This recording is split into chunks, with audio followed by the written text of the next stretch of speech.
Ayan, so magandang araw mga kababayan, and this is Divine PH. And ngayong araw mga kababayan, pag-usapan lang po natin yung mga ilang kaganapan dito sa ating bansa. Bali kung matatandaan nyo po nung nakaraang araw, naghain po ng subpina ang NBI kay Vice President Sara Duterte. And yun nga mga kababayan, hindi siya umattend. Bali ang nangyari kasi talaga, mayroong Quadcom hearing dapat versus dun sa NBI, pero ang ginawa po ng Quadcom is kinancel para lang maatinan nga ni VP Sara Duterte yung subpina sa kanya ng NBI. Pero mga kababayan, hindi nga dumalo no si VP Sara, may pinadala lang siyang tao.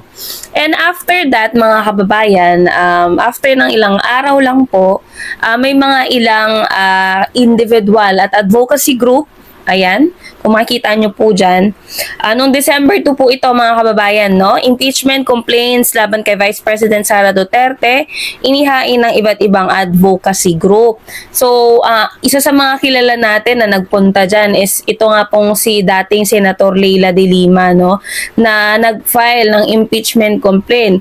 Alam nyo mga kababayan, nung nakaraang araw, kung matatandaan nyo po, nagawa natin ng commentary, itong leak nga po, nag-leak na conversation or text message galing kay President Bongbong Marcos na ang sabi nga po niya wag nang pag-aksayahan ng oras si Sara Duterte. Kasi ang nangyayari mga kababayan, imbis na magtrabaho yung ating mga hinalal sa gobyerno, yun nga, madadivert na naman. Kasi alam nyo naman yung tactics nitong mga Duterte, no, gagawa ng issue para madivert na naman sa iba't ibang, kumbaga, madivert, no, yung dapat pinaka main na pinopokusan. 'Di ba? Ma-divert yung attention actually.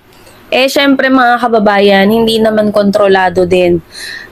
Hindi rin natin kontrolado itong mga nag-file ng impeachment complaint kasi nga sobra na talaga mga kababayan Kung noon kumbaga na papabayaan or nababaliwala, ngayon hindi napapayag itong mga nag-file ng impeachment. Marami mga kababayan ang nag-file actually.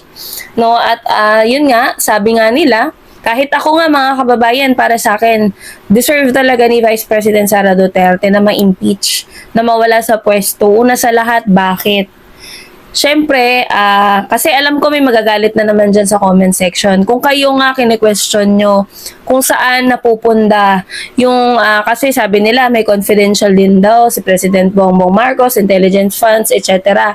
Tinatanong nila kung saan napupunta. Kasi syempre kami, syempre nagbabayad ng tax, ako bilang nagbabayad ng tax na bumoto kay Sara Duterte, karapatan ko na tanungin, questionin kung saan napupunta yung pera or yung budget na binigay sa kanya, even the confidential funds. Karapatan ko po yun. Why hindi ko tinatanong yung kay PBBM? Kasi po, tutok ako sa programa, sa mga infrastructure, yung mga investment na pumapasok ni President Bongbong Marcos, tutok ako. So, bakit ko hahanapin yung alam ko naman kung saan napupunta? 'Di ba? Mga kababayan, kaya nga ako nagvo-vlog, kaya ako nagko-commentary, mapapanood nyo po dyan, na isa ako talaga sa mga tao na syempre binoto ko si PBBM. Binoto ko siya bilang presidente. So, ano talaga ako, kumbaga, aware ako sa ginagawa ni PBBM kung saan napupunta yung mga pondo. Mga kababayan, makikita niyo po dyan sa mga uploaded videos natin, yung mga previous uploads natin, makikita niyo po dyan kung ano yung mga programa. Kasi ang lagi nilang narrative, walang ginagawa si PBBM. Ang lagi nilang narrative, tamad si PBBM. Pero ang totoo mga kababayan, makikita niyo po sa mga commentary natin na maraming nagawa ang administrasyon. Yung sinasabi nilang mga proyekto ng previous admin, kahit nung Aquino admin, mga kababayan, tinutuloyan ni PBBM. Yung pondo po, siya po ang gumagawa ng paraan. Hindi naman po yan yung tipong halimbawa lang halimbawa, itong Cavite Extension. Kanina yan nagsimula Aquino, 'di ba? May pondo nung term niya. Nung na-extend, may pondo kay Duterte, hindi natapos. So, ang nagpondo po nun, ang naghanap ng pondo nun, nung mga remaining na hindi natapos nung previous admin, is the Marcos admin. Si PBBM. Eh, di ba, nakita nyo sa post natin na inirereklamo nila yung mga infrastructure na hindi natuloy dito sa may Mindanao. 3 po yun mga kababayan. Dahil nga po sa hindi na tinuloy ng China yung pagpondo kasi nagkakaroon ng problema sa pag-approve ng funds eh. So, hindi siya natuloy as in zero. So, si BBM ngayon ang gumagawa ng paraan kasi nga walang pondo na alat. Kumbaga, kinancel nitong China. Kaya si PBBM ang gumagawa ng paraan. Akala nyo ba yung mga project na yan na natapos, yung budget niyan kompleto? Hindi po. Kino-continue po yan ng next administration, tas sila na po bahalang magpondo. Ganun po ang nangyayari. Isasabihin na naman ng iba dyan, nagmamarunong ako, nagmamagaling ako, kala mo marami akong alam, ganyan-ganyan. Bakit hindi kayo mag-research?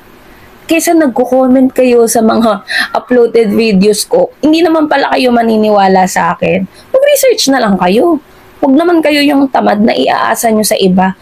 Total, hindi naman kayo naniniwala sa sinasabi namin. Madali namang mag-research. Napakabilis mag-research. Napakadali. 'Di ba?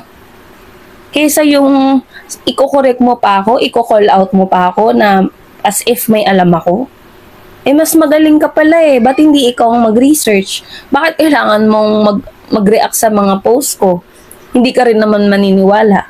Mga kababayan, hindi naman ako nag-upload ng mga informasyon. Hindi ako nagsasabi ng mga details kung hindi ko binasa yung doon sa legit source na pinagkukuhan. Hindi sa basta marites lang or fake edited something lang. Hindi tayo kumukuha doon.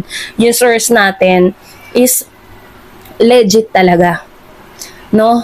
Lahat po ng commentary na ina-upload ko is purely po, totoo po yan. No? Madali naman mag-research madaling malaman, madaling i-fact check kung totoo yung sinasabi ko dun sa mga projects, infrastructure projects na ginagawa ng administrasyon. Mag-research po kayo, wag kayong tamad. 'Di ba? Hindi yung i-correct nyo ako sa sarili kong channel as if nag-research kayo. Hindi naman kayo nag-research, 'di ba? So yun mga kababayan. Ayan, sabi ko nga, 'di ba, hindi umattend si BP Sara, siguro naduwag siya. Kasi nung last time, ni-reason out niya, attend daw siya dito sa hearing, 'di ba? Pero ang ending, dahil nga 'di ba kinancel yung Quadcom hearing, hindi pa rin siya umattend, no? Nagpadala lang siya ng tao. And yun nga mga kababayan, yung mga nag-file ng impeachment, marami silang nakita na dapat na talaga ma-filean to or dapat na talaga mapa-impeach si VP Sara Duterte dahil una sa lahat mga kababayan, yung tanong kasi ng mga kongresista natin dyan sa Congress, yung mga leaders dyan natin sa Quadcom, no? Alam mo yung napakasimpleng tanong, kung wala ka naman kasing ginawang anomalya, wala kang ginawang mali, madali mong masasagot. Sabi ko nga, ako bilang nagbabayad ng tax, bilang may ambag sa pondo, karapatan ko. Ha? Kayong nagki-question sa akin. Kung kayo kini-question nyo si PBBM, okay, hayaan ko kayo. Gawa kayo ng platform nyo, questionin nyo. Since hindi kayo updated. Ako updated kasi ako sa mga programa ng pamahalaan ni President Bongbong Marcos. Kaya hindi ko siya kini-question. And since kay BP Sara, marami siyang budget, maraming pondo, kahit yung confidential funds, na hindi niya maipaliwanag. Diba? Ang difference kasi, si PBBM, nung pag nagpapasa siya ng, diba nagkakaroon ng budget hearing every year. Pag nagpapasa po yan, nakabookbind, kompletos ricados, kumbaga, nakabookbind nga organized, very organized. Kaya pag hinanap mo doon, makikita mo kagad yung resibo. Unlike Vice President Sara Duterte, magsasabi siya na, dito napunta yan, dito napunta yan. Asan yung pruweba mo? Asan yung resibo mo? Kasi kailangan namin ng resibo. 'Di ba? Pera namin yan Tax namin yan Dapat kami makinabang yan, hindi kung sino, hindi ikaw, hindi pamilya mo, hindi ka mag-anak mo. 'Di ba? So ako, kayo nga, hinahayaan ko kayo, may karapatan kayo. Sige, questionin nyo si BBM since tamad kayong mag-research or sabihin na natin binabayaran kayo. Ako po, mga kababayan, chine-check ko rin yung social media ni Vice President Sara Duterte kung ano yung mga proyekto niya. At syempre, kailangan alam ko din yung kung may liquidation ba siya, nakapagpasa ba siya ng mga hinihingi ng COA. Paano mo ma-i-check yan, mga kababayan? Ito nasabi ko na to last time, nakablock po ako sa page ni Vice President Sara Duterte. Wala kayong makikitang comment ko doon, pero tinatawanan ko kasi yung mga post niya na puro photo ops lang. Maniniwala ako dyan kung may maipakitang resibo sa akin. 'Di ba? Napakadali naman Kung wala kang tinatago, pakita ka ng resibo. Pakita mo kung saan mo ginastos. Hindi pwedeng sasabihin, ito si Mary Grace Piatos, si Mary Grace Piatos yung pumirma, bla bla bla.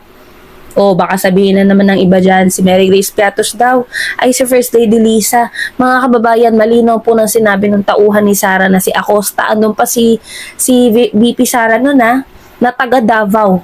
Nasa Davao, nasa kanila daw yung may Piatos na apelido.